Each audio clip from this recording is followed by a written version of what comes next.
the 8th question is very, very important. It says, what advice would you give to a smart driven student who is about to enter the so-called real world? What advice should they ignore?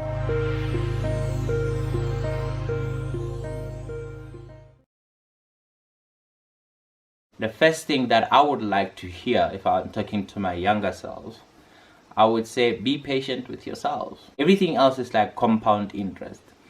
And if you understand the trick of compound interest is you forgo something now and the reward multiplies for every time, for every length of time you put in, in claiming the reward.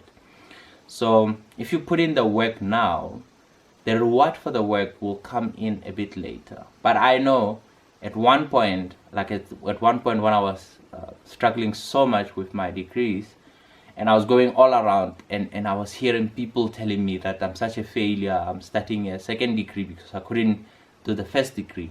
And if those were like work recruiters, and that actually pulls you down and make you want to question yourself. If I knew and I could be patient with myself and know the secret of compound interest, that the secret of compound interest is exactly like my life.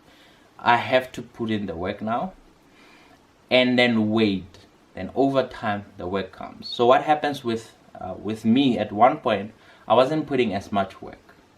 So I would say, what's the point of having this insane work ethic if the results are not there? So instead of me pulling out as much time as possible into my craft, I would go out partying and drinking and chasing after girls, and saying that's wind down.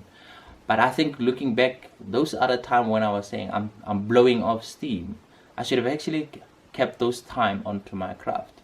Because to be honest with you, later on, like now, things are starting to shape up, and then I know that within a few years things will dramatically blow out of proportion, because the only thing else that happens with your life, it goes gradually, like compound interest. It starts very, very small in the beginning, and then over some time it just goes in multiples. It just goes exponentially. So that's what happens.